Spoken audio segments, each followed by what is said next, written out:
চলমান পরিস্থিতির পরিপ্রেক্ষিতে একটা খুবই লো এফোর্ট গান লিখছি, যেহেতু ছাত্রলীগের নিয়ে লিখছি।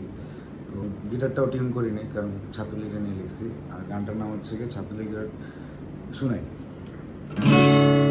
ছাত্রলীগের গোষ্ঠী চুরি।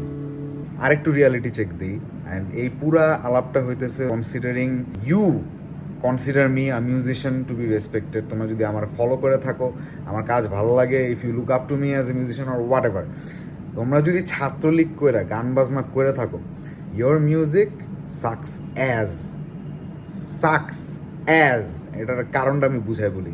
যেহেতু তোমরা রাইট রং, ভালো খারাপ, কোনটা কোন পক্ষে থাকা উচিত না, এইটা ডিফারেন্সিয়েট করতে পারো না, যেহেতু গান বানাইতে গেলেও কম্পোজিশন, লিরিক রাইটিং সব কিছুর ক্ষেত্রে তোমাদের ওই বাল বাইর হয়। আর ছাত্রলীগের কেউ যদি আমার কাছে গিটার শিখতে আসে, আমি পাবলিকলি শেম করে আমার সামনে থেকে বাইর করবো, জাস্ট নর্মালি সরাই দিব না।